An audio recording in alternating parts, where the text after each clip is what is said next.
kwenye dunia ya sasa hivi ndio elimu, ukiniuliza elimu na ujuzi ujuzi na kipaumbele kuliko elimu. Ujuzi kwenye dunia ya sasa hivi.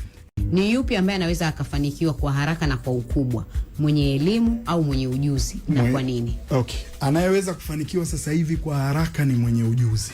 Kwa nini? Kwa nini? Kwa sababu ujuzi unaweza ukaubadilisha kwa kadri ambavyo dunia inakimbia.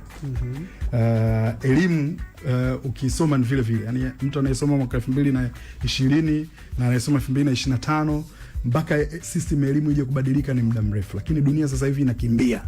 Kwa hiyo anayeweza kuadapt zaidi yule mwenye ujuzi, ndo anayetengeneza hela nyingi sasa hivi haraka.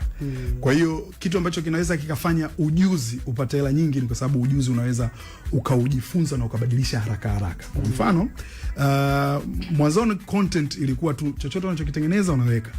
Lakini content sasa hivi inahitaji uedit. Ujue jinsi gani ambavyo utaedit, utamix. Hiyo ni ujuzi pia. Lakini sasa ujuzi unaweza kukusaidia haraka bwana, ngoja nijifunze kuedit. Kwa hiyo the way unavyojifunza haraka ndo unavyokimbizana na dunia ilivyo. Kwa mfano sasa hivi Instagram wametoa vitu vipya. Wamesema kwamba sasa hivi mtu anaenda sana ni mtu ambaye anatengeneza content zenye mini series, yani content za muendelezo. Kwamba leo kesho yake tuione kitu fulani, kesho yake tuone kitu fulani. Kwa mfano anachofanya Mama Chanja na yule mdogo wake Remy, unaona content yake inaendelea. Yeye ajui kwamba anatengeneza mini series, lakini ndo dunia ilipo sasa hivi. Sasa elimu haikupi nafasi ya kujibadilisha haraka kulingana na kukimbia kwa nani na for nani. Lakini ujuzi ni